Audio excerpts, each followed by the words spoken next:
வணக்கம். திராவிட முன்னேற்ற கழகத்தினுடைய தொழில்நுட்ப அணி ஏற்பாடு செய்திருக்கும் இந்த திராவிட மாதத்தின் 25வது முறையாக கலைஞரும் சமூக மாற்றமும் என்ற தலைப்பில் எனது பேச்சை நான் பங்கேற்கிறேன். உங்கள் அனைவருக்கும் எனது வணக்கம். இன்று இது குறித்து பேசுவதற்கான தேவை என்ன இருக்கிறது அப்படின்னு பார்த்தோம் சொன்னாக்க, இந்தியாவிலிருந்து தமிழ்நாடு இந்த வேறுபட்டு நிற்கிறது. எப்படி வேறுபட்டு நிற்கிறது அப்படின்னா, ஒரு அசாத்தியமான வேகத்தோடு இந்த பொருளாதாரம் வளர்ந்து கொண்டிருக்கிறது. இந்தியாவில் வேகமாக வளரக்கூடிய ஒரு பொருளாதாரமாக இது திகழ்ந்து கொண்டிருக்கிறது. இப்படி இந்த பொருளாதார வளர்ச்சியை பார்ப்பவர்கள் எல்லோரும் என்ன பார்ப்பாங்க அப்படின்னாக்க, தொழில் எவ்வளவு வந்திருக்கிறது, புதிய முதலீடுகள் எவ்வளவு வந்திருக்கிறது, அதுக்கு பிறகு இந்த மாதிரி நம்ம பொருளாதாரத்தினுடைய அளவு என்னவாகி இருக்கிறது, வளர்ச்சியினுடைய வேகம் எப்படி இருக்கிறது, இதெல்லாம் தான் பார்த்து என்ன சொல்லுவாங்க அப்படின்னாக்கா, இந்த பொருளாதாரம் இப்படி வளர்ந்துருக்கிறது அப்படி வளர்ந்துருக்கிறது. இது எல்லாத்துக்கும் அடிநாதமாக என்ன இருக்குது அப்படின்னு பார்த்தோம்னா, இப்போ இந்த மாநிலத்தை, தமிழ்நாட்டை பிற பெரிய பொருளாதாரங்கள் மகாராஷ்டிராவாக இருக்கட்டும், குஜராத்தாக இருக்கட்டும், அதோட ஒப்பிடுவோம். எப்பயுமே இந்த மாதிரி ஒப்பிட்டு பார்க்கும்பொழுது நமது வளர்ச்சி ரொம்ப வேறுபட்ட ஒரு வளர்ச்சி அப்படிங்கிறத நம்ம திரும்ப திரும்ப நினைவில் நிறுத்த வேண்டிய ஒரு அவசியம் இருக்கிறது. என்ன அது மாறுபட்ட வளர்ச்சி அப்படின்னு பார்த்தீங்கன்னா, தமிழ்நாட்டில் தான் இந்த ரெண்டும் ஒன்றாக சேர்ந்து வளர்ச்சிருக்கிறாங்க. இது ஒரு புறம் இந்த பொருளாதாரத்தில் ஏற்படக்கூடிய வளர்ச்சி என்பது, அதே சமயத்தில் மக்களுடைய அன்றாட வாழ்வில் அவர்களுக்கு வாழ்வில் முன்னேற்றம் ஏற்பட்டிருக்கிறதா அப்படிங்கிறத குறிப்பதற்காக பல இது இருக்கு, இண்டெக்ஸஸ் இருக்கு. அதை வச்சு பார்க்கும்பொழுது அதை எதை வச்சு சொல்லுவோம் அப்படின்னாக்கா, இப்பொழுது இந்த சோசியல் செக்டர் இண்டிகேட்டர்ஸ்ன்னு சொல்றாரு, அது ஹியூமன் டெவலப்மெண்ட் இண்டிகேட்டர்ஸ்ன்னு சொல்றாரு, மனித வள குறியீடுன்னு சொல்றோம்ல. அந்த மனித வள குறியீடுகள் தான் என்னன்னு கேட்டீங்கன்னாக்கா, இந்த பொருளாதார வளர்ச்சி மக்களுடைய சாதாரண மக்களுடைய அன்றாட வாழ்க்கையில் அவர்களுக்கு மாற்றத்தை ஏற்படுத்தியிருக்கிறதா அப்படிங்கிறது. இப்போ நான் ஒரு $1 trillion எக்கானமியை நோக்கி நான் போறேன் அப்படின்னு சொல்லிட்டு இருக்கிறது ஒரு நல்ல விஷயம் தான். ஆனா நம்ம அதே சமயத்தில் என்னத்தை பார்க்க வேண்டியிருக்கிறது அப்படின்னு பார்த்தோம், அந்த ஊர்ல பெண் குழந்தைகள் எவ்வளவு பேர் பள்ளிக்கு போய் படிக்கிறாங்க, அல்லது கருவுற்ற தாய்மார்கள் டெலிவரியின் போது எத்தனை பேர் உயிரிழக்கிறார்கள், அல்லது பிறந்த குழந்தைகள் ஒரு 1000ல் எத்தனை இறந்து போகிறது, இப்படின்னு பல குறியீடுகள் இருக்கின்றன. ஒரு சமுதாயம் ஒரு ஆரோக்கியமான வளர்ச்சியை சந்தித்திருக்கிறதா இல்லையா என்பதை தெரிந்து கொள்வதற்கு இது நமக்கு ரொம்ப பிரயோஜனமாக இருக்கு. வெறும் பணம் மட்டும் வளர்ச்சி இல்லை, மற்றபடி அவங்களுடைய வாழ்க்கை மாறி இருக்கணும், அவர்களுக்கும் அந்த அவர்களுக்கும் இல்லை, அவர்கள் அதனால பயன்படுத்த வேண்டும் அப்படிங்கிறதான் இதனுடைய அடிநாளம். அதுக்காக உருவாக்கப்பட்டதுதான் இந்த ஹியூமன் டெவலப்மெண்ட் இண்டெக்ஸ் என்பது. இல்லாட்டி அதுக்கு முன்னாடி எதை பத்தி பேசிட்டு இருந்தாங்க அப்படின்னாக்கா, ஜிடிபியினுடைய growth ரேட் அதை மட்டும்தான் பேசிட்டே இருப்பாங்க.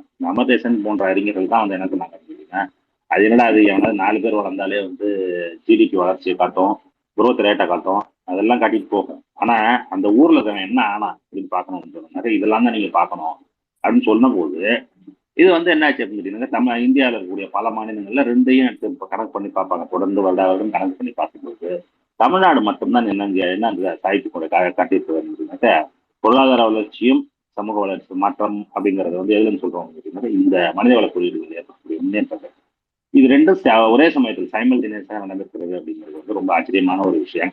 அது பல பொருளாதார அறிஞர்களுடைய கவனத்தை எதிர்காலம் ஈர்க்கவில்லை. அதனால்தான் என்ன அப்படின்னு கேட்டீங்கன்னா, முதல்ல என்னன்னு கேட்டீங்கன்னா, வளர்ச்சி என்றால் என்ன ஒரு கேள்வி வரும்போது, கேரளாவில் இருக்கக்கூடிய வளர்ச்சி தான் ஒரு வளர்ச்சி என்று அவர்களுக்கு அப்ப இடதுசாரிகளுக்கு மிகப்பெரிய செல்வாக்கு இந்த அகடமிக் வால் இருந்ததுனால கேரளா மாடல் அப்படிங்கிற ஒரு மாடலை வைத்துக்கொண்டு அவர்கள் ஊரெல்லாம் அதை பற்றியே பேசிக் கொண்டிருக்கிறார். அப்பொழுது யாரும் பொருளாதாரம்னாக்கா இந்த நிஜமான இந்த இது இருக்குல்ல, ஜிடிபி அப்படிங்கிறது வளர்றது அப்படிங்கிறதோ அதனுடைய வளர்ச்சி வேகத்தை பற்றியோ அப்பொழுது பெரிய கவலைப்படவில்லை. ஏன் அப்படின்னு கேட்டீங்கன்னா, இந்தியா மொத்தமாகவே 4% தான் வந்துருக்கு. இப்போ ஹிந்து ரேட் ஆஃப் க்ரோத்னு சொல்லுவாங்க.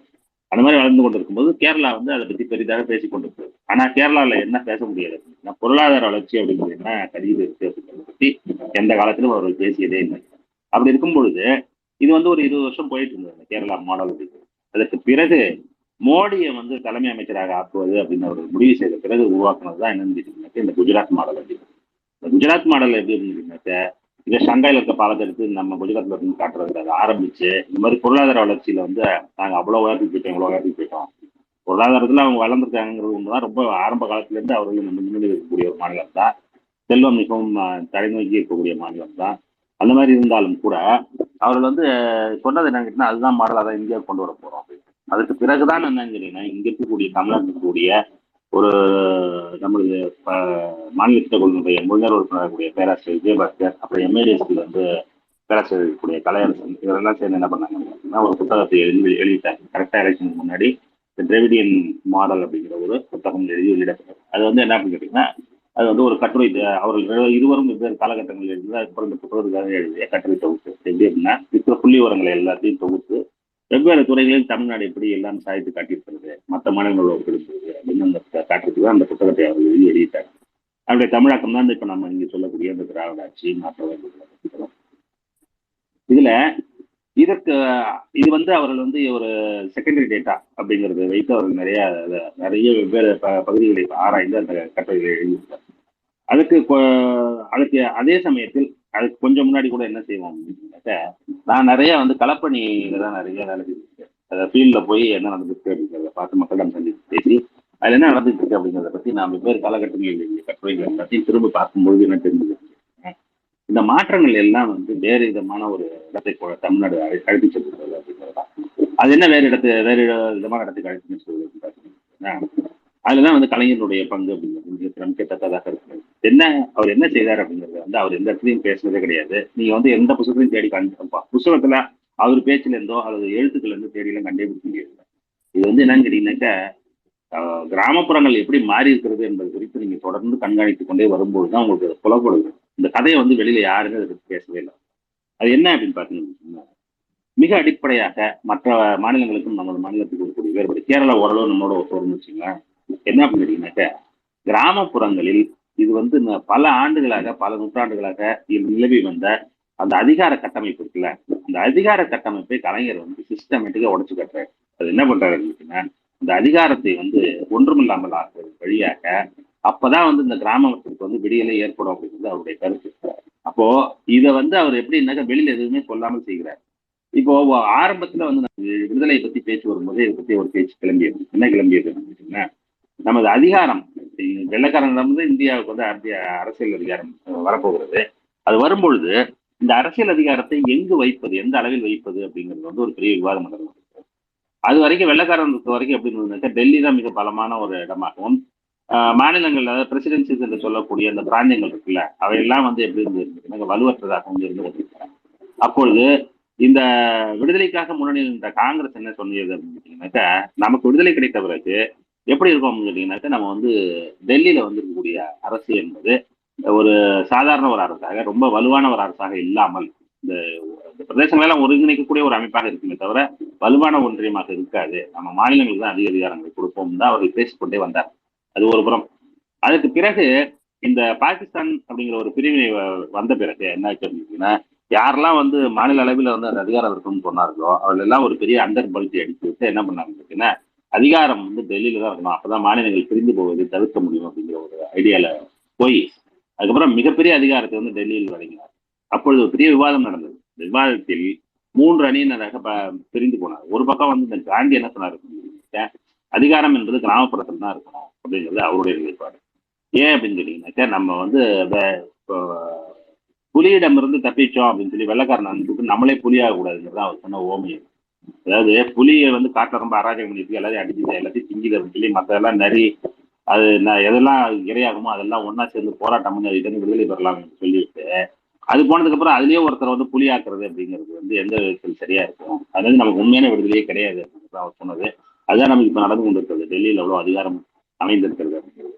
அந்த சமயத்தில் அம்பேத்கரும் நேருவும் வந்து நிலைப்பாடு எடுத்தார் சொன்னால் டெல்லியில் அதிகாரம் இருக்கணும்னு சொல்வதற்கு காரணம் அவருக்கு சொன்ன காரணம் என்ன, காந்தி சொல்றாரு கிராமத்தில் கொண்டு போய் அதிகாரம் வைப்போம்னா, கிராமம் வந்து இந்திய கிராமங்கள் அப்படிங்கிறது வந்து சாதிய கட்டமைப்புகளால் சீரழிந்து இருக்கக்கூடிய ஒரு பகுதியாக, ஒடுக்கப்பட்டவர்களை வந்து மிகவும் நசுக்கக்கூடிய ஒரு இடமாக, உண்மையான சுதந்திரத்தை வழங்க முடியாத ஒரு இடமாகத்தான் கிராமங்கள் இருந்து அதுல போய் அரசியல் அதிகாரத்தை அவரிடம் கொடுத்தால் இந்த மக்களுக்கெல்லாம் அந்த அடிப்பட்ட மக்களுக்கும் உரிமைகள் மறுக்கப்பட்ட மக்களுக்கும் வாழ்வு என்னைக்கு கிடைக்கிறது, அந்த வாழ்வே அவர்களுக்கு கிடைக்காது. அதனால அது வந்து உண்மையான விடுதலை வராது. உண்மையான விடுதலை வர வேண்டும் என்று சொன்னால் ஒரு செக்குலரான ஒரு கவர்மெண்ட் டெல்லியில தான் இருக்க முடியும். அப்பதான் வந்து இந்த பிற்போக்கு சக்திகள்லாம் வந்து அந்த அரசாங்கத்தை பிடிக்க முடியாது. முற்போக்கு சிந்தனை உள்ளவர்களால் தான் அந்த அரசு நடத்தப்பட வேண்டும் என்று சொன்னால் எந்த ஒரு மாநிலத்தினுடைய பிற்போக்கு சக்தியும் அந்த மாநிலத்தின் அதிகாரத்தை வேணா கைப்பற்றலாமே தவிர டெல்லி வரைக்கும் அதனால் வர முடியாது என்று அவர்கள் கற்பனை என்ன சொன்னார், இந்த மாதிரி அதிகாரம் டெல்லியில் தான் பிரிக்கப்படுது.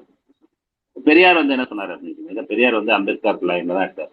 அம்பேத்கர் வந்து ரொம்ப தெளிவாக என்ன சொன்னாருன்னா, கிராமப்புறங்கள் வந்து மிக மோசமான பகுதிகளாக இருக்கிறது, பாம்புகள் வாழும் படுகொலிகளாக இருக்கிறது, அதுக்குள்ள போய் சிக்கினீங்கன்னா உனக்கு சாவடிச்சிடும், அதனால போகவே கூடாது.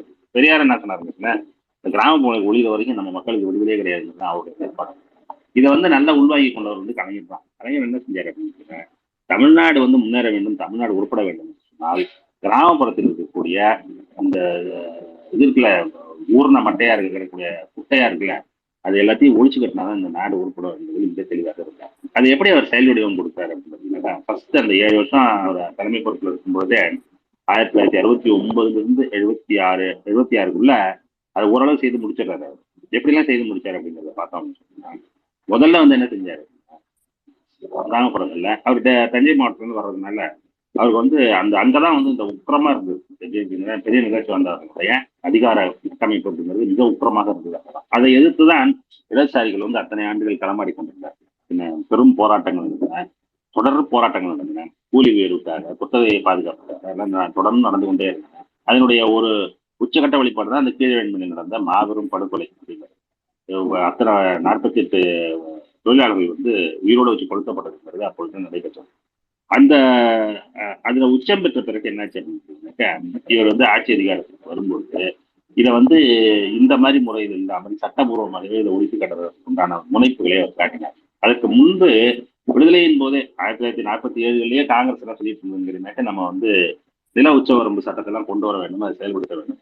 அப்ப காமராஜர் முதலமைச்சராக இருக்கும்போது நில உச்சவரம்பு சட்டம் கொண்டு வரப்பட்டது. ஆனா அந்த உச்சவரம்பு சட்டம் வரப்போகிறது என்று தெரிந்து கொண்டு பலாயிரக்கணக்கான ஏக்கர்கள் வந்து லட்சக்கணக்கான ஏக்கர்கள் இன்னும் சொல்ல போனால் என்னாச்சு அப்படின்னு கேட்டீங்கன்னா, இந்த உச்சவரம்பு சட்டத்துக்கு வெளியிலேயே வச்சு காப்பாற்றப்படத்த அளவில் தான் அந்த சட்டத்தில் ஓட்டைகள் இருக்கு. இது எப்படின்னு கேட்டீங்கன்னா, நீங்க வந்து ஒரு அறக்கட்டளையை துவக்கிக் கொள்ளலாம், அல்லது சாமி பேர் எழுதி வச்சுக்கலாம், சத்திரம் பேர் எழுதி வச்சுக்கலாம் அப்படின்னு பல பெயர்கள் எழுதி வச்சுக்கலாங்கிற அமைப்பு அதுல எக்ஸம்ஷன்ஸ் இருந்ததுனால எந்த பெரிய நிலவச்ச இருந்தாலும் பெரிய நிலச்சி வந்தார்கள் யாரும் நிலத்தை எழுதுறது. அது ஒண்ணு. அதே மாதிரி இந்த தஞ்சையை இந்த டெல்டாவை பொறுத்த வரைக்கும் என்ன அப்படின்னு கேட்டீங்கன்னாக்கா, நிலச்சி வந்தாரிடம் எவ்வளவு நிலம் இருக்கிறதோ அது அதற்கு இணையாக கோயில்களுக்கும் மடங்களுக்கும் நிலங்கள் இருக்கு. இந்த கோயில் நிலம் மடங்கள் எல்லாம்லாம் வந்து இந்த உச்சவரம்பு சட்டத்துக்கு வந்து ஏற்கனவே விலக்களிக்கப்பட்டிருக்கிறது. அதுக்கு இல்லை, அதனுடைய அடிப்படையில் தான் இவங்க என்ன பண்ணாங்க அப்படின்னாக்கா, சாமி பேர்ல ட்ரஸ்ட் ஆரம்பிச்சு இந்த மாதிரிலாம் எழுதி வைத்துக் கொள்வது அவர்கள் செய்து கொண்டிருந்தார். அப்போது இவர் 67 ஆட்சிக்கு வந்த பிறகு என்ன செய்யறாருன்னா, இந்த நிலவரம் உச்சவரம்பு சட்டம் இயற்றப்பட்ட ஆண்டு இருக்குல்ல, அந்த ஆண்டுக்கு முன்பு எப்படி வந்து 2 வருஷத்துக்கு முன்னாடி எத்தனை விதமான அறக்கட்டளைகள் துவக்கப்பட்டன என்பது இந்த பதிவேடுகளில் இருந்து கண்டறிந்து அது எல்லாத்தையும் இன்வேலிட் ஆக்குவதற்கு ஒரு சட்டத்தை ஏற்றினார். அந்த சட்டம் இயற்றப்பட்டு அந்த சட்டம் வந்து என்ன செய்யப்பட்டது, இப்பொழுது போலவே ஒப்புதலுக்காக நம்ம வந்து ராஜ்பவனுக்கு அனுப்பப்பட்டு அங்க வந்து அவர் நிறைய நாள் கிடப்பில் போட்டு அதுக்கு பிறகு டெல்லிக்கு சென்ற போது டெல்லியில இருந்து எதிரெதிர் அணிந்து இருந்த வெங்கட்ராமனும் மூப்பனார் போன்றவர்கள் எல்லாம் ஒரே அடியில் சேர்ந்து கொண்டு என்ன பண்ணாங்க, அது வந்து அங்க இருக்கக்கூடிய ராஷ்டிரபதி பவனுக்கு வந்து அந்த ஃபைல் வெளியிலேயே வராத அளவுக்கு அவருக்கு பார்த்துக்கிட்டாங்க. இன்று வரை அன்னைக்கு போன ஃபைல் இருக்கு, இன்னை வரைக்கும் அது வரவே இல்லை. அதனால இப்போ ஆளுநர் ரவி அவர்கள் வந்து இது நம்ம ஃபைல் அனுப்ப மாட்டேங்கிறாருங்கிறதுக்குலாம் நமக்கு நிறைய ஏற்கனவே முன்னுதாரணங்கள் இருக்கு. இப்போ அந்த மாதிரி போய் அதை வந்து அவர்கள் வந்து இந்த நிலவுச்சவரம்பு சட்டத்தை வந்து கடுமையாக்குவதற்கோ அல்லது வந்து ஏற்கனவே பதிவு செய்யப்பட்ட அறக்கட்டளை இல்லாமல் ஆக்குவதற்கோ கலைஞர் செய்த முயற்சிகள் அதனுடைய வேரில் இவர்கள் வெண்ணி ஊற்றியதால் அவர் என்ன பண்ணாரு அப்படின்னா, சரி அப்ப அந்த எண்டில் போனீங்கன்னா தானே இந்த பிரச்சனை பண்றீங்க சொல்லிட்டு அவர் இன்னொரு எண்டில் என்ன பண்ணாருன்னா, குத்தகைதாரர் பாதுகாப்பு சட்டம்னு ஒரு சட்டத்தை கொண்டு வர. இந்த குத்தகைதாரர் பாதுகாப்பு சட்டம் அப்படிங்கிறது என்ன கேட்டீங்கன்னா, ஏற்கனவே இருந்த சட்டம் தான். ஆனா அதனுடைய நடைமுறைகள் எல்லாம் மிகவும் எளிமைப்படுத்தப்பட்டன. எந்த அளவுக்கு எளிமைப்படுத்தினாரு அப்படின்னு கேட்டீங்கன்னா, அதுக்கு முன்னாடி வந்து என்ன வேணும், அதுக்கு முன்னாடி வந்து ஒருத்தர் குத்தகைதாரரா இல்லையா என்பதை அறிந்து கொள்வதற்கு அவர்கள் வந்து ஒரு ரிட்டன் எவிடன்சஸ் வச்சுக்கணும். அதாவது வந்து 2 பேருக்கு முதல்ல அக்ரிமெண்ட் இருக்குது அல்லது கடித போக்குவரத்து இருக்குது, அந்த மாதிரி விஷயங்கள்லாம் அது இருந்ததுன்னா மட்டும்தான் என்ன செய்வாங்க அப்படின்னாக்கா, நீங்க வந்து குத்தகைதாரராக நீங்க பதிவு பெற முடியும் அப்படிங்கிற ஒரு நிலவரம் இருந்து வந்ததால் மிக பெரும்பான்மையான குத்தகைதாரர்கள் அந்த நிலப்பதிவு முறையில உள்ளே போக முடியல. அதுக்கு வந்து அவ்வளவு எதிர்ப்பு இருந்தது. அதனால வந்து என்ன கேட்டீங்கன்னாக்கா, இவர் நில உடைமையாளர்கள் ரொம்ப ஜாக்கிரதை ஆகிட்டாங்க. அதுக்காக என்ன செய்வாங்க அப்படின்னாக்கா, ஓராண்டுக்கு மேல ஒரு சண்டை கொடுக்க மாட்டாங்க, ஆளை மாத்திக்கிட்டே இருப்பாங்க. இந்த மாதிரி ஒரு பெரும் அவலத்துக்கு வந்து அந்த குத்தகைதாரர்கள் இருந்து கொண்டிருக்காங்க. அது மட்டுமல்ல, குத்தகையும் ரொம்ப அதிகமா இருந்தது. எப்படின்னா 1952 55 தஞ்சை மாவட்டத்தில் இருக்கக்கூடிய பல கிராமங்களை அழிச்சது ஆய்வறிஞர்கள் என்ன சொல்றாங்க அப்படின்னா, குத்தகையினுடைய அளவு வந்து எவ்வளவு விலைக்கு இருந்ததோ அதுல கிட்டத்தட்ட 70% 75% வந்து குத்தகையாவே போயிடும். மீதி இருக்க 20-25% தான் யாரு கிடைக்கும், யார் நடுகிறார்களோ அவருக்கு அது கிடைக்கும். அதுவும் நிரந்தரம் கிடையாது, அடுத்த வருஷம் நடக்கும் தெரியாது. ஆளை மாத்திட்டாங்கனாக்கா அதுவும் போயிடும். அந்த மாதிரி ஒரு அவல நிலையில் இருக்கும்போது கலைஞர் வந்து அந்த பதிவு முறையை வந்து ரொம்ப எளிமைப்படுத்துறாரு. பதிவு முறையை எளிமைப்படுத்தியது அவரோட அல்லாமல் அதுக்கு முன்னாடி இருந்த அமைப்பு எப்படி அப்படின்னு கேட்டீங்கன்னாக்கா, யார் பதிவு செய்யணும்னு நினைக்கிறார்களோ அவர்கள் வந்து அந்த மாவட்ட ஆட்சித்தலைவர்கள் போய் மனு கொடுக்கணும். அப்படி அந்த இங்கேருந்து மெனக்கிட்டு போய் அந்த மனுவை கொடுத்து அவர்கள் அதை வந்து விசாரிச்சு அதுக்கப்புறம் அதை ரிட்டன் ப்ரூஃப் எல்லாம் பார்த்து அது ஒரு பெரிய ப்ராசஸ். அதனாலேயே நிறைய பதிவுகள் நடைபெறவில்லை என்பதுக்காக என்ன பண்ணாரு அவர், அரசாங்கத்தை தேடி நீங்க போகாதீங்க, அரசாங்கம் உங்களை தேடி வரும் அப்படின்னு சொல்லி எந்தெந்த ஊர் ஒவ்வொரு கிராமத்துக்குமாக இந்த பதிவு செய்யும் அலுவலர்கள் முன்கூட்டியே அறிவித்து விட்டு அந்த ஊருக்கு போவாங்க, கேம்ப் போடுவாங்க. அங்க போய் அந்த ஊர்ல போய் கேம்ப் போட்டதுக்கு பிறகு தண்டோரா போட்டு அறிவிப்பார்கள் யாரெல்லாம் வந்து பதிவு செய்யணுங்களோ வந்து பதிவு செய்து கொள்ளலாம் அப்படின்னு. தண்டோரா போட்டு அறிவித்த பிறகு என்ன செய்யணும் அப்படின்னாக்க, இப்ப நான் வந்து குத்தகை நடுறேன்னு என் பக்கத்து வீட்டுக்காரன்ட்ட சொல்லணும், ஏய் வாயா நீ சொல்லியா நான் தான் நடுறேன்ட்டு அப்படின்னு. அவர் வருவாரு, நான் என்ன சொல்லுவேன், நான் இன்னாருக்கு நடுறேன், அவர் அண்ணாருக்கு நடுறாருன்னு நான் சொல்லுவேன், அவர் எனக்கு என்ன சொல்லுவாரு. இந்த 2 ஓரல் எவிடன்ஸை வைத்துக் கொண்டு என்ன செய்வார்கள், இந்த குத்தகைதாரர் பதிவு வந்து செய்யப்பட்டது. அதன் வழியாக லட்சக்கணக்கான மக்கள் என்ன செஞ்சாங்க, குத்தகைதாரர்கள் வந்து இந்த பாதுகாப்பை வந்து பெற்றார்கள். அப்போ அது மாதிரி பெறும்பொழுது இவர்கள் பாதுகாப்பு பெறுவதுங்கிறது ஒரு பக்கம் அப்படின்னாக்கா, அவருடைய மறுபக்கம் என்ன அப்படின்னா, யார் நிலத்தை வைத்திருந்தார்களோ அவர்கள் அதிகாரம் கட்டுக்குள் கொண்டு வரப்பட்டது. ஏன்னா இஷ்டம் போல நம்மளுடைய வந்து குத்தகைதாரர்னா காலால ஏவுறது அப்படிங்கிறத செய்ய முடியாது, யாரையும் வெளியேற்ற முடியாது. ரெண்டாவது வந்து நியாயமான குத்தகை தான் கொடுக்கப்பட வேண்டும். குத்தகை கொடுக்கலன்னாக்கா நீங்க வந்து அவனை என்ன செய்ய முடியாது, பழைய மாதிரி போனா போக்குல நீங்க வந்து வெளியேற்றுவது அப்படிங்கிறது நடக்க முடியாமல் ஆகிவிடும். அப்போ குத்தகைதாரனுடைய கரங்கள் வலுப்பெற்ற பிறகு நிலச்சுவாந்தாரனுடைய கரம் ஒடுங்கியது. அது ஒரு புறம். இன்னொரு புறம் என்னன்னு கேட்டீங்கன்னாக்கா, அந்த பகுதியெல்லாம் பாத்தீங்கன்னாக்கா நிறைய பேருக்கு குடியிருக்கிறதுக்கு இடம் இருக்காது. குடியிருப்பவர்களுக்கு இடம் இல்லாமல் அவர்கள் என்ன செய்வாங்க கேட்டீங்கன்னா, நிலச்சுவாந்தாரனுடைய இடத்துல தான் போய் குடியிருப்பாங்க. அப்ப அது ஒரு அதிகாரம் நிலச்சுவாந்தாரர்களுக்கு.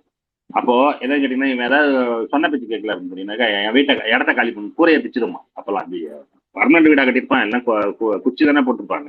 கூரை விட்டு தான் இருக்கும், குச்சி விட்டு தான் இருக்கும். நீ வந்து ராத்திரோட ராத்திரி பிரிச்சு எஞ்சிருவாங்க. பிரிச்சு எஞ்சி இவனுக்கு தெருவில் நிற்கும் பொண்டாட்டி பிள்ளைலாம் ஒன்றும் இல்லை. அது ஒரு பக்கம். 3வது பக்கம் என்ன அப்படின்னு கேட்டீங்கன்னாக்கா, வயக்காட்டுல வேலை செய்யறதா இருக்கட்டும், சாப்பாடா இருக்கட்டும், எல்லாத்துக்கும் நிலச்சுவாந்தாட்ட தான் போய் நிற்கணும். அப்போ நிலச்சுவாந்தாரர்களுடைய பிடி நிலம் இல்லாதவர்கள் மீது எந்த அளவுக்கு இருந்தது அப்படின்னா, நிலம் நடுறதா இருக்கட்டும், நான் வயல்ல வேலை செய்யறதா இருக்கட்டும், சாப்பாடா இருக்கட்டும், எல்லா அவர்களை சார்ந்துதான் இருக்க வேண்டும் என்று இயற்கை விதி அப்படிதான் இருந்தது 1000 ஆண்டுகளாக. கலைஞர் தான் வந்து என்ன பண்ணாரு அப்படின்னு கேட்டீங்கன்னாக்க, அவன் வந்து அவனை நம்பி இருக்க வேண்டிய அவசியம் இல்லை, நீ பதிவு பண்ணிட்டீங்கன்னா உன்னை எவனும் எதுவும் பண்ண முடியாதுன்னு மாத்துறது. அப்புறம் என்ன பண்ணாரு, இந்த குடியிருப்பவர்கள் இடம் அந்த வீடை பிரிச்சுடுவாங்கன்னு சொன்னோம்ல, ஒரு நாள் இரவு என்ன பண்ணாருன்னா ஒரு சட்டம் போட்டாரு, இன்று இரவு யார் எங்க குடியிருக்கிறார்களோ அந்த அந்த வீட்டினுடைய அடிமனை அவர்களுக்கு சொந்தம் அப்படின்னு சொன்னது மட்டுமல்ல, அடிமனை சொந்தங்கிறது மட்டும் இல்ல, ரோட்ல இருந்து அவர்களுக்கு அதுக்கு உண்டான பாதையை கொடுப்பதற்கும் என்ன செய்யணும், அதுக்கு வழிவகை செய்யப்பட்டது. அதன் வழியாக பல லட்சம் குடும்பங்கள் வந்து அவர்கள் எங்கு குடியிருந்தார்களோ அந்த இடத்துக்கு அவர்கள் சொந்தக்காரர்களான. இப்ப இது 2 முடிஞ்சு போச்சா, இது 2 வழியாக என்ன பண்றாரு அப்படின்னா, நிலச்சுவாந்தாரர்களுடைய அதிகாரத்தை குறைக்கிறாரு. 3வது வந்து என்ன பண்ணாரு, இந்த ஏற்கனவே நான் உங்களுக்கு பல கூட்டங்களை சொல்லியிருக்கேன். என்ன அப்படின்னு கேட்டீங்கன்னா, இந்த பொது விநியோக முறையை ஆரம்பித்ததன் மூலமாக எப்படி உணவுக்காக அவர்களை சார்ந்திருந்தார்களோ அந்த முறையை மாற்றி உணவுக்காக நீங்க வந்து அரசை சார்ந்த நிலத்தை கொண்டு வராரு. எப்ப நீங்க வந்து அவன்கிட்ட போய் நிக்க வேண்டியது இல்லையோ சாப்பாட்டுக்கு அப்படிங்கும்போது அவன் அதிகாரம் முற்றிலுமாக தகர்ந்து போகிறது. இது 3 பண்ணதுக்கு பிறகு என்ன ஆச்சுன்னு கேட்டீங்கன்னா, விடுதலை கிடைத்த இந்தியாவில் பஞ்சாயத்து சிஸ்டம் என்கிற ஒரு அமைப்பை கொண்டு வந்த பொழுது ஊராட்சி அமைப்புகள், ஊராட்சி ஒன்றியங்கள்லாம் வந்து இல்லை. அந்த அமைப்பு வழியா தான் வந்து அரசனுடைய செயல்பாடுகள் எல்லாம் நடைபெற்றுக் கொண்டது. அப்படின்னா என்ன அர்த்தம் அப்படின்னு கேட்டீங்கன்னா, இப்போ நான் அந்த ஊருக்கு பிரசிடென்ட் அப்படின்னு சொன்னேன், நான் அந்த பஞ்சாயத்து யூனியன் சேர்மன் நான் தான் அப்படின்னு சொன்னா, எல்லா வளர்ச்சித்துறையை சார்ந்த அதிகாரிகளும் எனக்கு தான் ரிப்போர்ட் பண்ணணும். வேளாண் துறை அதிகாரியா இருக்கட்டும், கூட்டுறவுத்துறை அதிகாரியா இருக்கட்டும், அனிமல் ஹஸ்பண்ட்ரி ஆளா இருக்கட்டும், அது இண்டஸ்ட்ரி ஆளா இருக்கட்டும், கோஆபரேட்டிவா இருக்கட்டும், எல்லாரும் வந்து அவங்களுக்கு தான் ரிப்போர்ட் பண்ணுவாங்க. அப்படின்னா என்ன, அதிகாரம் வந்து அவர்கள் வழியாகத்தான் இங்கே டிரான்ஸ்லேட் ஆகும். அவர்களை தாண்டி வந்து நீங்க என்ன செய்ய முடியாது அப்படின்னு, கிராமங்களுக்குள் செல்வது என்பது இயலாத காரியம். அப்போ சென்னையில இருந்து அரசு நிர்வாகம் என்ன செய்யணும், ஒரு உத்தரவு போட்டு அது கலெக்டருக்கு போகும். கலெக்டர் வந்து என்ன செய்வார் என்னன்னு கேட்டீங்கன்னா, அந்த பிடிஓவுக்கு சொன்னாங்கன்னாக்கா, பிடிஓ வந்து அந்த அதிகாரிகள் எல்லாம் பிடிஓ கட்டுப்பட்டவர். பிடிஓ யார் கட்டுப்பட்டவர்னா பஞ்சாயத்து யூனியன் சேர்மன் கட்டுப்பட்டவர். பஞ்சாயத்து யூனியன் சேர்மன் யாரு கட்டுப்பட்டவர்னா அந்த ஊர் பஞ்சாயத்து பிரசிடென்ட் கட்டுப்பட்டவர். யாரு பஞ்சாயத்து பிரசிடென்டா இருப்பா, யார் அந்த கிராமத்தில் மிகவும் அரசியல் செல்வாக்கு கொடுத்தார்களோ, நிலம் வைத்திருந்தார்களோ அவர்கள் தான் வந்து தொடர்ந்து அதிகாரத்தில் அந்த பங்கு பெற்றிருக்காரு. அதோட சேர்ந்து இன்னொரு பகுதி இருந்தது. என்ன இருந்ததுன்னா, இந்த ரெவென்யூ அட்மினிஸ்ட்ரேஷன் என்று சொல்லக்கூடிய இந்த இது இருக்கு பாருங்க, வருவாய்த்துறை. அந்த வருவாய்த்துறையினுடைய அதிகாரம் யார் வழியாக செயல்படுத்தப்பட்டது, ஆர்டிஓ இருப்பாரு, தாசில்தார் இருப்பாரு, அதுக்கப்புறம் ரெவென்யூ இன்ஸ்பெக்டர் இருப்பாரு. ரெவென்யூ இன்ஸ்பெக்டர் அப்புறம் யார் இருப்பாங்க, கிராமத்துல முன்சிப்னு ஒருத்தர் இருப்பாங்க. முன்சிப் வந்து எப்படி அமைக்கப்பட்ட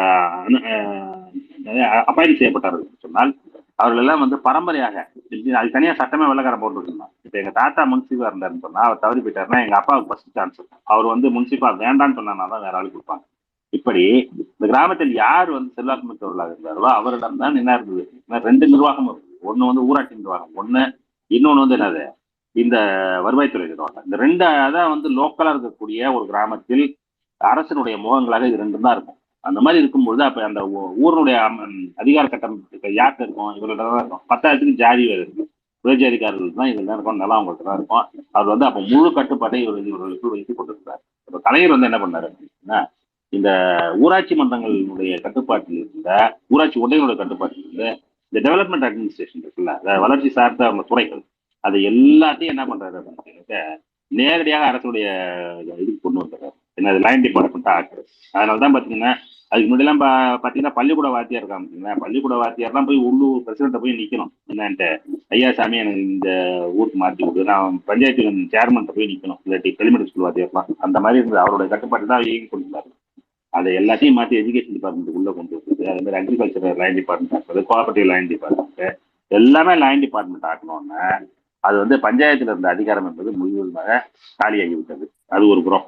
அதுக்கு பிறகு இன்னொன்று என்ன பண்ணாரு, ரெவன்யூ அட்மினிஸ்ட்ரேஷனை பொறுத்த வரைக்கும் திரவியம்னு ஒரு இவர் இருந்தார், ஐஏஎஸ் ஆஃபீஸர். அவருடைய தலைமையில ஒரு குழு அமைக்கப்பட்டது. அந்த குழு என்ன அறிக்கை கொடுத்தது அப்படின்னா, இந்த கிராமப்புறத்தில் இருக்கக்கூடிய அதிகாரம் மாற்றி அமைக்கப்பட வேண்டும் என்று சொன்னால் அதை வந்து ஒரு செக்குலரான அப்பாயின்மெண்டா மாற்றணும். கிராம நிர்வாக அலுவலர்னு ஒரு போஸ்டை கிரியேட் பண்ணணும். அந்த போஸ்ட் யார் அதை வச்சு ஃபில் பண்ணணும் அப்படின்னா, தமிழ்நாடு இது இருக்குல்ல, பப்ளிக் சர்வீஸ் கமிஷன், அவர்கள் வழியாக ஒரு பரீட்சை நடத்தி தமிழ்நாடு முழுக்க அளவுல ஒரு தமிழ்நாடு அளவில் ஒரு பரீட்சை நடத்து, இப்போ போட்டித் தேர்வு நடத்தி அதில் யார் தேர்ந்தெடுக்கப்படுகிறார்களோ அவர்கள் வந்து கிராம நிர்வாக அலுவலராக நியமிக்கப்பட வேண்டும். அந்த கிராம நிர்வாக அலுவலர் நியமிக்கப்படுவர்கள் வந்து என்ன செய்வாங்க, அரசு ஒரு கட்டம் ஒன்று கட்டும், கிராம நிர்வாக அலுவலகம்னு ஒரு கட்டடத்தை கட்டும். அந்த கட்டடத்தில் தான் இந்த கிராமத்தின் எல்லா ரெக்கார்டும் வைக்கப்பட வேண்டும். அதுலதான் அந்த அவர் உட்காரணும். யாரு, அந்த வில்லேஜ் அட்மினிஸ்ட்ரேட்டிவ் ஆஃபீஸர். அந்த வில்லேஜ் அட்மினிஸ்ட்ரேட்டிவ் ஆஃபீஸருக்கு அந்த ஊருக்கு சம்மந்தம் கிடையாது. அவர் நிர்வாகம் பண்றது மட்டும்தான் அவர் வேலை. அவர் வெளியூருக்காரா இருப்பாரு. ஒன்று ரெண்டாவது அந்த ஊர்லயே அவர் நிரந்தரமாக இருக்க முடியாது. 2 ஆண்டு 3 ஆண்டு இருப்பாங்க. அதுக்கப்புறம் அந்த ஆளை டிரான்ஸ்பரபிள் போஸ்ட் தான் வேற இடத்துக்கு மாற்றி விடுவார். இப்படி அந்த போஸ்ட்டை வந்து என்ன பண்ணிட்டாரு அப்படின்னாக்கா, அந்த அதிகாரம் இருக்குல்ல, அந்த பரம்பரையா இருந்தக்கூடிய அதிகாரம், அதை வந்து ஒரு அந்த பழைய அதிகாரம் இல்லாத ஒரு அமைப்பாக அதை மாற்றி விடுறாரு. இப்போ ரெவன்யூ அட்மினிஸ்ட்ரேஷன் அந்த அதிகாரம் போகுது, டெவலப்மெண்ட் அந்த அதிகாரம் போகிறது. இது ரெண்டும் போச்சு. நிலத்தின் மேல இருந்த பிடியும் போகிறது, உணவு மேல இருந்த பிடியும் போகிறது. இப்படி ஒன்னொன்னா என்ன ஆகுதுன்னா, கிராமப்புறத்தில் இருந்தவர்களுடைய எல்லா அதிகாரமும் படிப்படியாக குறைக்கப்பட்டது. அது மாதிரி குறைத்ததனுடைய விளைவு என்ன இருந்ததுன்னா, அது அடித்தட்டு யாரெல்லாம் அவருடைய கண்ட்ரோலில் இருந்தார்களோ அவர்கள் எல்லாம் அதிலிருந்து விடுதலை பெற்று ஒரு பெரிய மூச்சு விடுற அளவுக்கு அவர்களுக்கு ஏற்பாடானது. அது மட்டுமல்ல, இது நடந்து கொண்டிருக்கும் போது சைமல்டேனியஸ் என்ன பண்ணாரு அப்படின்னாக்க, இந்த கல்வி அவர்களுக்கு எல்லோருக்கும் கல்வி கிடைப்பதற்கு, அதுக்கு முன்னாடி எப்படி இருந்ததுன்னு கேட்டீங்கன்னாக்க, காமராஜர் காலத்தில் துவக்கப்பட்டது ஆரம்ப கல்வி தான், துவக்கப்பள்ளி கல்வி தான். அதுதான் வந்து அது ஆரம்பிக்கப்பட்டது. அதுக்கு பிறகு அதை வந்து உயர்கல்வி கல்வி ஹைஸ்கூல் எஜுகேஷனை கொண்டு போய் சேர்க்கறது, அதுக்கப்புறம் வந்து காலேஜ் எஜுகேஷனை கொண்டு போய் சேர்க்கறது அப்படிங்கிறதுலாம் ரொம்ப கான்சியஸாக அவர் சொன்னாரு. அப்போ காலேஜ் எஜுகேஷன் என்ன ஒவ்வொரு அட்லீஸ்ட் ஒரு தாலுக்கால ஒரு காலேஜாவது இருக்கிறது அப்படிங்கிற மாதிரி ஒரு பணியை மேற்கொண்டு அதன் வழியாகத்தான் என்னன்னு கேட்டீங்கன்னாக்க உயர்கல்வி அப்படிங்கிறது எல்லா ஊருக்கும் போய் சேர்ந்தது. அப்போ ஒரு பக்கம் கிராமப்புறத்தில் இருக்கக்கூடிய மக்களுக்கு வந்து அந்த விடுதலை பெற்று தருவோம், அதே சமயத்துல வேற வாய்ப்புகளை உருவாக்கி தரும். எப்படி அப்படின்னு கேட்டீங்கன்னாக்க, இந்த மாதிரி வந்து மேலே படிங்க, இல்லை படிச்சுட்டு அடுத்த லெவலுக்கு போகிறதுக்குண்டான வேலையை பாருங்க, அதுக்கு தடையா இருக்கக்கூடிய இந்த இதெல்லாத்தையும் நாங்கள் மாற்றிக்கிறோம் சொல்லிட்டு அவர் எல்லாத்தையும் என்ன பண்ணுறாருன்னா இந்த அமைப்புகள் எல்லாத்தையும் மாத்துறாரு. இப்போ இது வந்து 76 வரைக்கும் அவர் செய்துட்டு போகும்போது, அதுக்கு பிறகு அந்த எம்ஜிஆர் கிட்ட ஜெயலலிதா அவர்களும் அவர்கள் யாரும் அதுல இருந்து பின்வாங்க முடியல. அதை வந்து இவங்க என்ன செய்ய வேண்டியிருக்கு அப்படின்னா, இது வந்து எக்ஸ்பாண்ட் பண்ணி தான் கொண்டு போகுது தவிர யாரும் அதுல இருந்து பின்வாங்க முடியாது. அதனுடைய விளைவு என்னவாக ஆயிடுச்சு, இன்றைக்கு தமிழ்நாட்டில் கூடிய கிராமங்கள் வந்து வேளாண் துறையை நம்பி இருப்பதாக இல்லாமல், வேளாண் துறையை நம்பி இருப்பதுங்கிறது 4 பங்கு தான் நம்பி இருக்காங்க. மீதெல்லாம் 3/4 பங்குக்கு வந்து வேறு வேறு வேலைகளை பார்த்துக் கொள்வது, வேறு வழியில் சம்பாதித்துக் கொள்வது என்ற நிலைக்கு ஆளாகி இருக்கிறது என்று சொன்னால் அதுக்கு காரணம் வந்து அவர் வந்து அந்த கட்டுடைத்தல் தான். அந்த கட்டுடைப்பை அவர் செய்யாமல் இருந்திருந்தால் இன்றைக்கு வந்து இந்த வளர்ச்சி என்பது சாத்தியமே இல்லை. இவ்வளவு பெரிய வளர்ச்சியை நாம் அடைகிறோம் என்று சொன்னால், இப்ப கிராமப்புறங்கள்லாம் வந்து இன்னும் பழைய மாதிரி வந்து பின்தங்கிய பகுதிகளாக ஒரு பழைய அதிகாரத்துக்கு கட்டுப்பட்ட பகுதியாக இருந்திருந்தால் இவ்வளவு படிப்பு கிராஸ் என்ரோல்மெண்ட் ரேஷியோங்கிறது 52 விழுக்காடுக்கு வந்திருக்கிறதுக்கு வாய்ப்பு இல்லை. ஒண்ணு. இன்னொன்னு வந்து என்ன பண்ணிட்டீங்கன்னா, இவ்வளவு பேர் நினைச்ச வேலையை செய்வதற்கு கிளம்பி வருவது அப்படிங்கிறது நடந்திருக்காரு. 3வது, இப்போ இது போய் பார்த்தோம்னாக்க எந்த மாவட்டத்தில் இருக்கக்கூடிய கிராமப்புறத்தில் போய் பார்த்தீங்கன்னாக்க, கிராமப்புறத்தில் இருப்பவர்கள் இப்ப நிறைய பேர் வந்து நகர்ப்புறங்களுக்கு சென்று வேலை செய்வது அப்படிங்கிறாங்க. பழைய அதிகார அமைப்பு இருந்ததுன்னா அவர்கள் அதெல்லாம் போக முடியாது, ஃப்ரீடமே இருக்காது. அதுக்கு வந்து மிக முக்கியமான காரணமாக இருக்குது அப்படின்னாக்க, உணவில் இருந்து விடுதலைங்கிறது 30 வருஷமா நம்ம அனுபவிச்சிருக்கோம், 30-40 வருஷமா அனுபவிச்சிருக்கோம். உணவு வந்து நம்ம யாரிடம் சார்ந்திருக்க வேண்டியது கிடையாது. அந்த மாதிரி வரும்போது அடுத்த வேலையை பார்ப்பது, படிப்பது, அடுத்த ஜெனரேஷனை வேறு இதுக்கு தயார் செய்வது அப்படிங்கிறது வந்து மிகவும் சுலபமாக ஏதுவாக்கப்படுகிறது. அதுல இருக்கக்கூடிய பல பல இளைஞர்களுக்கெல்லாம் அப்புறம் தனித்தனி திட்டங்கள் எப்படி அப்படின்னு கேட்டீங்கன்னாக்கா ஸ்காலர்ஷிப் கொடுக்கறது, அப்புறம் பஸ் ஃப்ரீயா பஸ் அழைச்சிட்டு போவான்னு சொல்றது, பஸ் எல்லா ஊருக்கும் விடுறது, கன்செஷன்ல கொடுக்கறது, ஸ்காலர்ஷிப்பை கொடுக்கறது, ஹாஸ்டல்ல திறந்து விடுறது இப்படின்னு அவர்கள் அடுத்த ஸ்டெப்ல கால வைக்கிறதுக்கு என்னெல்லாம் தடையாக இருக்கிறதோ அது எல்லாத்தையும் கண்டறிந்து அதுக்கு உண்டான திட்டங்களை எல்லாம் செய்யும் போது இந்த விடுதலை இந்த விடுதலை இருக்குல்ல அவர் பெற்றிருந்த விடுதலை அந்த விடுதலையினுடைய பரிபூரணத்தை அப்போதான் உணர முடியும் நம்மளால. அப்போதுதான் வந்து என்ன நடக்குது இன்று தமிழகத்தில் இருக்கக்கூடிய கிராமங்கள் எல்லாம் வேளாண் அல்லாத கிராமங்களாக மாறி இருப்பதற்கு அடித்தளமிட்டவர் அவர் தான் வந்து அதை செய்து விட்டு போனார். அதனுடைய பலனை தான் நம்ம என்ன பண்றோம் இப்பொழுது அனுபவித்துக் கொண்டிருக்கோம். அதனுடைய தொடர்ச்சி தான் என்னன்னு கேட்டீங்கன்னா வாய்ப்புகள் வரும்போது 1990களில் வந்து உலகமயமாக்கல்னு ஒரு வாய்ப்பு வரும்போது நம்ம மக்கள் வந்து அதை வெகுவாக பயன்படுத்தி கொண்டு நம்மால் மிக விரைவாக வளர முடிச்சு. அதுக்கு முன்னாடி எப்படி இருந்தோம் கேட்டீங்கன்னா இப்பொழுது பீகார் எப்படி இருக்கிறதோ இப்போது யூபி எப்படி இருக்கிறதோ அப்படி நம்மளும் அவங்க அளவுக்கு தான் நம்மளும் இருந்தோம். தனிநபர் வருமானம் இருக்கு பார்த்தீங்கன்னா அதே மாதிரி தான் இருக்கும். அவங்களுக்கு நமக்கு ஒன்றும் வித்தியாசமே இருக்காது. இன்று அவர்களாட்டம் வந்து 2 பங்கு நம்ம அதிகமாக இருக்குது, 3 பங்கு அதிகமாக இருக்குது. சராசரிங்க தேசிய சராசரியை விட கிட்டத்தட்ட 1.7 பங்கு அதிகமாக இருக்கிறது அப்படிங்கிறதுல எப்படி சாத்தியமா இருக்கு அப்படின்னா இந்த கிராமப்புறங்களில் ஏற்பட்ட மாற்றங்கள் தான் இந்த அதிகாரத்தை உடைத்தது. வேறு அதிகாரத்தை அரசனுடைய அதிகாரத்தை செக்குலரான அதிகாரத்தை அங்கே கொண்டு போய் நிலைநிறுத்தியது. அப்பொழுது சென்னையில் இருக்கக்கூடிய அரசு செஞ்சார்ஜி கோட்டையில் வந்து இந்த திட்டம் எப்படிதான் செயல்படணும்னு திட்டமிட்டால் என்ன நடக்கும் அப்படின்னு அது அப்படியே எக்ஸாக்டா டிரான்ஸ்லேட் ஆகும் கிராமப்புறங்கள்ல. ஏன்னு கேட்டீங்கன்னா அதை தடுத்து நிறுத்தும் அதிகாரமோ அதை வளைப்பதற்கோ அது வரவிடாமல் செய்வதற்கோ அப்படிங்கிறதுலாம் வந்து நிறைய வந்து இல்லாமல் போய்விட்டது. இன்னும் அதுதான் முற்று முழுசாக மாறிவிட்டதுன்னு சொல்ல முடியாது. இன்னும் பயணிக்க வேண்டிய தூரம் இருந்தாலும் முன்னாடி இருந்த அளவுக்கு வந்து என்னன்னு கேட்டீங்கன்னாக்கா அவர்களை கேட்டுக்கொண்டுதான் எல்லாம் நடக்க வேண்டும், அதன் வழியாகத்தான் நடக்க வேண்டும் என்ற நிலை முற்றிலுமாக மாறிவிட்டது. இப்ப யாரும் என்ன தெரியும் நான் தான் நிலைச்சு வந்தா நான் சொல்றதுதான் எல்லாம் கேட்கணும் அப்படின்னு வந்து சொல்ல முடியாது. அந்த மாதிரி ஒரு நிலையை மாற்றி அமைப்பதனால்தான் நாம் வந்து இவ்வளவு பெரிய தூரத்துக்கு வந்திருக்கிறோம். அந்த வளர்ச்சி சாத்தியமாகிறது தொடர்ந்து கொண்டிருக்கிறோம் அப்படிங்கிறது தான் வந்து நமது இந்த இந்த பயணத்தின் வரலாறு என்பது. அப்போ நாம் தமிழ்நாடு வந்து இன்றைக்கு இவ்வளவு பெரிய முன்னேற்றம் இருக்கிறதுனா நம்மளுடைய சிற்பியாக நாம் யாரையும் பார்க்கலாம் அப்படின்னா கலைஞர் தான் பார்க்கலாம். அவர் தான் வந்து இந்த சமுதாய மாற்றத்தில் வந்து இவ்வளவு பெரிய ஒரு இதுக்கு இடையிட்டு விட்டு போயிருக்கிறார். ஆனா அது குறித்து பேசியதெல்லாம் யார் அப்படின்னா அதற்கு முன்னர் வந்து இருந்த அறிஞர் அண்ணாவா இருக்கட்டும், அதே போல வந்து இது தத்துவார்த்தமாக அணுகி இது வந்து கிராமப்புறம் ஒழிச்சு கட்டணும்னு சொல்றது பெரியார் தான். அந்த பாதைகளுக்கெல்லாம் அந்த அந்த கனவுகளை எல்லாம் நனவாக்கி அதை வந்து இன்றைய தமிழ்நாட்டை உருவாக்கி தந்துவிட்டு போயிருக்கும் அவருடைய நினைவாக இன்றைக்கு நான் இந்த உரையை ஆற்றுவது எனக்கு பெருமகிழ்ச்சி அளிக்கிறது என்ற அளவில் இந்த உரையை நான் நிறைவு செய்கிறேன். கேள்வி எதுவும் தான் நான் பதிலளிக்க தயாராக இருக்கிறேன். நன்றி, வணக்கம்.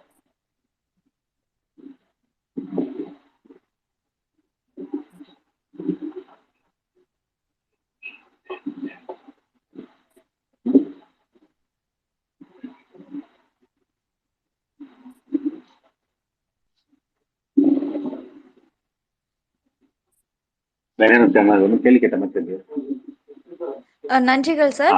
தலைவர் கலைஞரால் தமிழ்நாடு எப்படி வளர்ந்தது, தமிழ் சமூகம் எப்படி முன்னேற்றம் அடைந்தது, அதிகாரம் எப்படி பரவலாக்கம் செய்யப்பட்டது என்பதையெல்லாம் புள்ளி விவரங்களோடு சிறப்பாக பேசியதற்கு நன்றிகள் சார். உங்ககிட்ட சில கேள்விகள் இருக்கு, கேட்கலாமா சார்?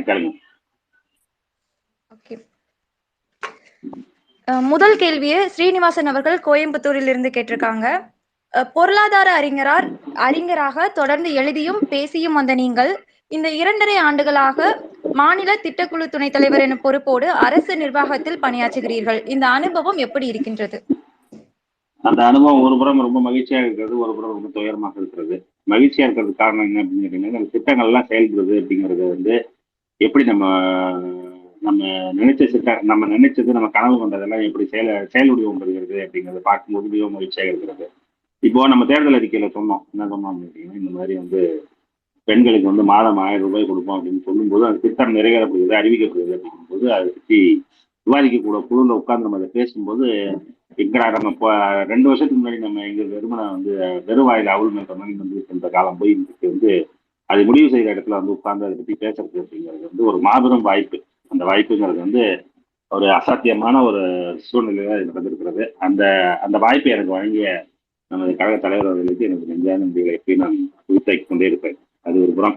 வருத்தமா இருக்கிறதுக்கு காரணம் என்ன அப்படின்னு கேட்டீங்கன்னாக்கா முன்னாடிலாம் வந்து நான் பேசுவதை வந்து எதுவுமே தடை செய்ய முடியாது. நமக்குல மனசுல பட்டதை படார்னு பேசிட்டு போயிட்டே இருந்தேன். இப்பொழுது வந்து ரொம்ப பொறுப்போட பேச வேண்டிய அவசியம் இருக்கிறதுனால நான் வந்து ரொம்ப ஜாக்கிரதை உணர்வோடு பேசுகிறேன். அதனால நிறைய இடங்கள்ல பேசுறதே நான் வந்து தவிர்க்க வேண்டிய ஒரு சூழலும் எனக்கு அமைந்திருக்கிறது. அதுதான் இருக்கக்கூடிய சிக்கல். அதுதான் எனக்கு மகிழ்ச்சியும் வருத்தம்ங்கிறது.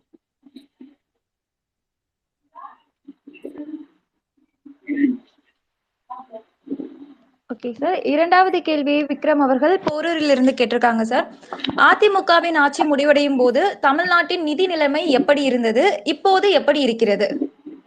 அதிமுகவின் ஆட்சியுடைய முடியும் பொழுது வந்து அவர்கள் நிதி நிலைமை அப்படிங்கிறது வந்து என்ன தொடர்ந்து கடன் வாங்குவது அப்படிங்கிறது வந்து இருக்குது. கடன் அவர்கள் வாங்குவதற்கு நம்மளும் வாங்கிட்டு இருக்கோம். நம்ம வாங்குறதுக்கும் அவர்கள் வாங்குவதற்கும் ஒரு வேறுபாடு இருக்குது. என்ன பண்ணிட்டுன்னா, நம்ம தமிழ்நாடு வந்து எப்பயுமே வந்து ரெவென்யூ டெபிசிட் ஸ்டேட்டரா இருக்கு. எப்படி அப்படின்னா, நம்ம செலவு பண்ண வேண்டிய அளவுக்கு நமக்கு வருவாய் இல்லை அப்படிங்கிறதுக்கு பல காரணங்கள் இருக்கு. அதை பல முறை நான் விளக்கி சொல்லியிருக்கேன். ஒரு பக்கம் வந்து நமக்குன்னு உண்டான வரி வருவாய் அப்படிங்கிறது நம்ம இஷ்டம் போல வந்து அதிகமாக்கி கொள்வதற்கான வாய்ப்புகள் மிகவும் குறைந்து போயிட்டன. எப்படி அப்படின்னா, ஜிஎஸ்டி அப்படிங்கிற வரி விற்பு முறை வந்ததுனால நமக்கு இருக்கக்கூடிய அந்த சுதந்திரம் இருக்குல்ல, அது போயிடுச்சு. இது ஒரு புறம்.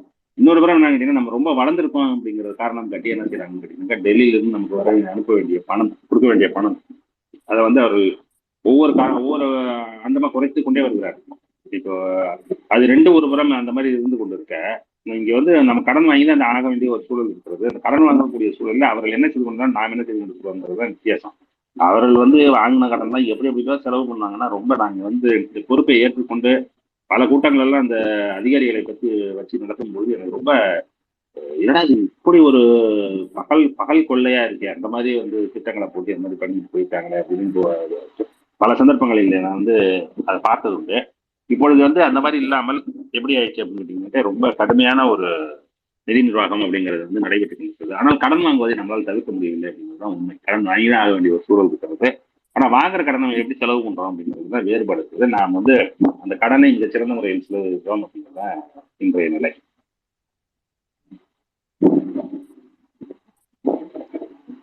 மூன்றாவது கேள்வி மணிமாறன் அவர்கள் பொள்ளாச்சியிலிருந்து கேட்டிருக்காங்க சார். உங்கள் நூல்கள் தேசிய அளவில் கவனம் ஈர்த்தவை. தற்போது ஏதேனும் நூல் எழுதுகிறீர்களா, இல்லை எழுதும் எண்ணம் உள்ளதா? இப்பொழுது அதுக்கு உண்டான நேரமும் இல்லை. ரெண்டாவது வந்து அந்த இது இல்லை. என்ன இல்லை அப்படின்னாக்கா, அந்த டிஸ்போசிஷன் இல்லை புஸ்தகம் எழுதுறது. முன்னாடி எப்படி இருப்போம் கேட்டீங்கன்னா, சரியாக உட்கார்ந்து நான் அதை பத்தி யோசிச்சுட்டு அதை பத்தி சிந்திச்சுக்கிட்டு அதுக்கப்புறம் அதுக்கு உண்டான தரவுகளை சேகரிச்சுட்டு உட்கார்ந்து எழுதிட்டு இருக்கேன். இப்பொழுது வந்து என்ன ஆயிடுச்சு அப்படின்னு கேட்டீங்கன்னாக்கா, வர்ற ஆட்களை பாக்குறது இருக்குல்ல, அதுவே வந்து என்ன ஆயிடுது அப்படின்னா எனக்கு வந்து ஒரு பெரிய ஒரு இதை கொடுக்குது, நேரத்தை கொடுக்குது. ஒரு புறம் வந்து ரொம்ப சந்தோஷமா இருக்கும் சில பேர்லாம் பார்க்கும்போது. நிறைய ஆட்களை பார்க்கும்போது என்னன்னு பெரிய அயற்சியை உருவாக்கும். என்னடா இப்படி என்னென்னமோ தோணணும், என்னென்னமோ வந்து சொல்லுவாங்க, எல்லாத்தையும் உட்காந்து கேட்கணும். நான் யாரையும் நான் பார்க்க மாட்டேன்னு சொல்ல முடியாது, அவங்க சொல்றதை கேட்க மாட்டேன்னு சொல்ல முடியாது. அப்போ இந்த மாதிரி தொடர்ந்து ஆட்கள் வந்து வந்து போகும்போது ஒரு பாயிண்ட பாத்தீங்கன்னாக்க ஒரு பெரிய சித்திரவதை மாதிரி ஆகி, எப்ப ஆளை விட்டா போதுன்னு நான் இப்போ 7 மணிக்கெல்லாம் வீட்டுக்கு வந்துடுறேன். வந்து ரூம்குள்ள கதை சாத்திக்கிட்டு ஏதாவது பாட்டு கேட்கலாமா, இல்லை வேற ஏதாவது கதை புத்தகம் படிக்கலாமாங்கிற எண்ணத்தை தான் போகுமே தவிர, அந்த ஆய்வு மனப்பான்மை, ஆய்வுக்கு உண்டான மனோநிலை வந்து இது கொடுக்க மாட்டேங்குதுன்னு நினைக்கிறேன். ஆனா நான் சொல்ற விளக்கம் வந்து சரியில்லைன்னு எனக்கே தெரியுது. எப்படின்னா, அன்னைக்கு ஒரு நாள்ல ஒரு அமைச்சர் யாரோ ஒருத்தர் என்கிட்ட பேசிட்டு இருக்கும்போது, என்னன்னா நேரங்கிறீங்க, தலைவர் கலைஞர் எப்படிலாம் இருந்தார், நீங்க என்ன இப்படி சொல்றீங்க அப்படின்னாரு. இப்போ அவர்கிட்ட சொன்னா, ஏன்னா அவரும் என்னையும் ஒப்புருக்கீங்க, நீங்க அவர் வந்து ராட்சசன் ஆகுது, நான் என்ன ஒரு சாதாரண ஆள், என்ன போய் அவ்வளோ அது. ஆனா எனக்கு தெரியுது அது வந்து இன்னும் கொஞ்சம் முயற்சி செய்தால் அதை செய்யலாம் என்று பார்ப்போம். எப்படி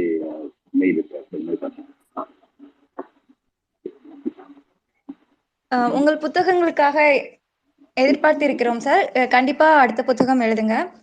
அடுத்த கொஸ்டின் ஜெயப்பிரியா அவர்கள் சென்னையிலிருந்து கேட்டிருக்காங்க. முதலமைச்சரின் காலை உணவு திட்டத்தை செயல்படுத்துவதில் ஏதாவது பிரச்சனைகள் வந்ததா? அதை மாண்புமிகு முதலமைச்சர் அவர்கள் எப்படி சமாளித்து நடைமுறைப்படுத்தினார்? இந்த காலை உணவு திட்டத்துல வந்து அதாவது எப்படி அந்த உணவு திட்டத்தை வந்து வகுக்கிறது அப்படிங்கிறதே பல யோசனைகள், பல சிந்தனைகள், பல இது வந்தது. எப்படின்னா மாடல்ஸ் இருந்தது. அதுல வந்து எப்படி இருக்கணும் அப்படின்னு கேட்டீங்கன்னாக்கா, அது வந்து குழந்தைகளுக்கு வந்து சூடா கொடுக்கணும். அதே சமயத்துல வந்து ஒரு ரொம்ப வேலை பிடிக்கக்கூடிய விஷயமாவும் இருக்கக்கூடாது. ஏன்னு கேட்டீங்கன்னா, இப்போ முத நாளே அது செஞ்சு அதை பத்திரமா வச்சிருந்து அடுத்த நாள் காலையில் அது கொடுக்கறது இருந்து, ஏன்னா நம்ம வந்து மாநில அளவில் இருக்கக்கூடிய அளவில் அது பண்ணும்பொழுது ஏதோ ஒரு இடத்துல 2 இடத்துல பண்றது. அப்போ அந்த சிஸ்டத்தை இவால்வ் பண்றது இருக்குல்ல, அது ஒரு பெரிய சேலஞ்சு. அது வந்து அதுக்கு வந்து பல மாதிரிகள் செய்யப்பட்டு, முயற்சிகள் செய்யப்பட்டு, அதுக்கப்புறம் தான் அதை செயல்படுத்தணும். அதுக்காக தான் வந்து முதல்ல வந்து என்ன பண்ணாங்கன்னு கேட்டீங்கன்னா, எல்லா மாநிலம் முழுவதும் இருக்கிற பள்ளிகள்ல வந்து ஒரேடியா துவங்கப்படவில்லை. முதல்ல என்ன பண்ணோம் அப்படின்னு கேட்டீங்கன்னாக்கா, ஒரு 1350 ஸ்கூல், 1400 ஸ்கூல்ல வந்து முதல்ல ஒரு பரிட்சார்த்தமாக இந்த திட்டம் செயல்படுத்தப்பட்டது. ஒரு புறம் வந்து என்ன பண்ணோம் அப்படின்னு கேட்டீங்கன்னாக்கா, ஒரு நகர்ப்புறங்கள் எல்லாம் வந்து ஒரு சென்ட்ரல் கிச்சன் என்று சொல்லக்கூடிய ஒரே இடமா இருக்கும். ஒரு இடத்துல வந்து சமைத்து அதை வந்து என்ன செய்வாங்க கேட்டீங்கன்னா, வண்டியில் வைத்து அந்த டப்பால வச்சு கொண்டு போய் அந்தந்த ஸ்கூல்ல இறக்கி விட்டுருவாங்க. அங்க வந்து வெறும் சர்விங் மட்டும்தான் நடக்கும் அங்க. கிராமப்புறங்கள்ல வந்து அது மாதிரி கொண்டு போய் கொடுக்குற நிறைய சிக்கல் வரும் அப்படிங்கிறதுனால, அங்க வந்து அங்க இருக்கக்கூடிய ஒரு சுய உதவி குழு வந்து அவர்களே அதை செய்து அந்த குழந்தைகளுக்கு கொடுப்பதற்கு உண்டான மாடல். அப்போ இந்த 2, 3 மாடலை வைத்து தான் அதை செயல்படுத்தி இருக்கிறோம். இப்பொழுதும் அப்படியே நடைபெற்று கொண்டிருக்கிறது. பெருநகரங்கள்ல எல்லாம் வந்து என்னன்னு கேட்டீங்கன்னா, சென்ட்ரல் கிச்சன் வச்சு நடக்கிறோம். சிறிய கிராமங்கள்ல எல்லாம் வந்து அங்க இருக்கக்கூடிய சுய உதவி குழுக்கள் வந்து செய்யறாங்க. இப்ப இதுல வந்து அதே மாதிரி அந்த கொடுக்கக்கூடிய சாப்பாடு அப்படிங்கிறது எப்படி இருக்கணும் அப்படிங்கறத வந்து நியூட்ரிஷனிஸ்ட உட்காந்து பேசி, இப்ப வந்து நிறைய நம்ம ஏற்கனவே அரிசி சாப்பிட்டுருக்கோம், அரிசியோட வேண்டாம், அதோட சேர்த்து சிறுதானியங்களையும் வந்து குழந்தைங்களுக்கு கொடுப்போம் சொல்லி, சிறுதானியத்துல அது எப்படி சுவைபட உணவை தயாரிப்பது, அதை தொட்டுக்கொள்றதுக்கு என்னத்தை வச்சோம்னா பிள்ளைங்க ஆசையா சாப்பிடும் அப்படிங்கிறது தெரியுது. அதை பத்தி ஆராய்ச்சி எல்லாம் பண்ணி அதை செயல்முறைப்படுத்தி பார்த்து அதுக்கப்புறம் தான் வந்து அதை இப்போ வந்து விரிவாக்கம் செய்திருக்கிறோம். இப்போ இதுல வந்து இன்னும் இதுல வேற என்ன சேர்க்கலாம், இது வந்து இன்னும் அது இன்னும் சிறம்பட செய்வதற்கு எதுவும் வாய்ப்புகள் இருக்கிறதா, பிள்ளைங்க எவ்வளவு மகிழ்ச்சியா இருக்கிறது, அப்புறம் தாய்மார்கள் எப்படி இருக்காங்க அப்படிங்கிறதெல்லாம் வந்து இப்போ என்ன மாநில திட்டக்குழு வந்து ஒரு ஆய்வு மேற்கொண்டு அதுக்கு உண்டான அறிக்கையை கொடுக்க சொல்லி தமிழக முதலமைச்சர் கேட்டிருக்கிறாரு. இப்போ போன வாரம் தான் அந்த கூட்டம் நடந்தது, போன வெள்ளிக்கிழமை நடந்தது. அந்த கூட்டத்தில் தான் நீங்கள் செய்தித்தாளில் கூட பார்த்துருப்பீங்க, அது அந்த பெரிய செய்தி. அதில் ஒரு முக்கியமான விஷயங்களுக்கு வேலை கொடுத்துருக்கிறது அப்படிங்கிறது இந்த காலை உணவு திட்டத்தை பற்றி முழுவதுமாக ஆராய்ந்து இந்த மக்கள் எப்படி குழந்தைகள் எவ்வளோ மகிழ்ச்சியாக இருக்கிறது, பள்ளிக்கூடத்தில் பசியோட வந்த பிள்ளைங்க இப்போ சாப்பிட்றதுனால அவர்களுக்கு என்ன தெரிகிறது அப்படிங்கிற ஆசிரியர்கள் என்ன சொல்கிறார்கள், அதனால பயன்பெறக்கூடிய தாய்மார்களுக்கு வந்து அது எந்த விதமான உதவிகரமாக இருக்கிறது அப்படிங்கிறது எல்லாத்தையும் ஆராய்ந்து பார்க்க சொல்லி அவங்க சொல்லியிருக்காங்க. மாநில திட்டக்குழு அந்த பொறுப்பை கொடுத்துருக்காரு முதலமைச்சர் அவர்கள். அதை செய்து பார்த்து இந்த அறிக்கையை தயாரித்த பிறகுதான் நமக்கு தெரியும் அது என்னென்ன சிக்கல்கள் இருக்கு.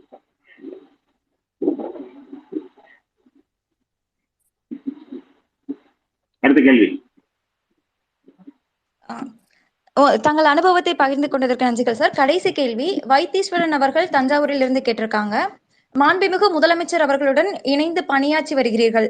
இந்த 2.5 ஆண்டுகளில் திட்டங்கள் குறித்து பேசும்போது ஏதாவது சுவாரஸ்யமான சம்பவங்கள் நடந்துள்ளதா? சுவாரஸ்யமான சம்பவங்கள் அப்படின்னு சொல்லும்போது என்னன்னு கேட்டீங்கன்னாக்கா, இந்த இது இருக்குல்ல, இப்போ இந்த திட்டங்கள்லாம் ஆய்வு பண்றோம்ல, திட்டங்கள் ஆய்வு பண்ணிட்டு அந்த அறிக்கையை கொண்டு போய் அவர்கிட்ட கொடுக்கறதுக்கு போவேன். போன உடனே கேட்பாரு, என்னண்ணா இது என்ன வருது அப்படிம்பாரு. இந்த மாதிரி இது மக்கள் நல்லா இது பெரிய வரவேற்பு இருக்கு இந்த அப்படின்னு சொல்லிட்டு, அதுக்கப்புறம் வேற என்ன இது சிக்கல் இருக்கு அப்படின்னு கேட்பாங்க. அதுல வந்து நான் இது மாதிரி 1, 2 இது மாதிரி சொன்னேன் அப்படின்னு சொன்னா உடனே என்ன செய்வாங்க அப்படின்னாக்க, உடனே அடுத்த நிமிஷம் அந்த பக்கம் திரும்பி முதலுடைய செயலாளர் இருப்பாரு, தலைமை செயலாளர் இருப்பாரு. அவர்கிட்ட என்ன சொல்லுவாங்கன்னா, அண்ணன் கொடுத்துருக்க அறிக்கையை வந்து தரவா படிக்க சொல்லுங்க, படிச்சுட்டு செயலாளரை வந்து அதற்கு உண்டான சரியான நடவடிக்கைகள் எடுத்து அந்த என்ன நடவடிக்கை எடுத்துங்கிறத எனக்கு வந்து சொல்ல சொல்லுங்க அப்படிங்கிறது உடனே உத்தரவு அங்கேயே கொடுத்துருவார். அதே போல வந்து இந்த இது இருக்குல்ல, நம்ம இந்த பணம் இப்போ அந்த கலைஞர் உரிமை தொகை மகளிர் உரிமை தொகை கொடுக்கும்போது அதை வந்து இது இருக்கு பாருங்க, யாரெல்லாம் வந்து தகுதி படைத்தவர்கள் சொல்றீங்களோ அவர்கள் எல்லோருக்கும் அதை போய் சேரணும் அப்படிங்கிறத உறுதிப்படுத்துங்க. அதை வந்து திரும்ப திரும்ப சொல்லிட்டே இருந்தாங்க. எப்படின்னு கேட்டீங்கன்னா, அதில் வந்து கவனக்குறைவா விட்டுறாதீங்க, வந்து அதில் எந்த சிக்கலும் வரக்கூடாது. அது ஒன்று. ரெண்டாவது வந்து அது மாதிரி விடுபட்டு போயிருக்கிறார்கள் சொன்னால் அதுக்கு உண்டான அப்பீல், அதாவது வந்து நீங்கள் மேல்முறையீடு செய்வது, அது குறித்து விசாரிப்பது, அதுக்கப்புறம் வந்து அதுக்கு உண்டான தீர்வை எடுப்பது அப்படிங்கிறது வந்து அரசு மிகவும் கவனம் செலுத்த வேண்டும் அப்படிங்கிறது ரொம்ப அக்கறையாக திரும்ப திரும்ப அந்த ஆய்வுக் கூட்டங்கள்லாம் திரும்ப சொல்லிக்கொண்டே இருப்பார்கள். அப்படி அடிப்படையில் தான் இப்போ அந்த திட்டங்கள்லாம் வந்து இப்போ செயல்பட்டு கொண்டு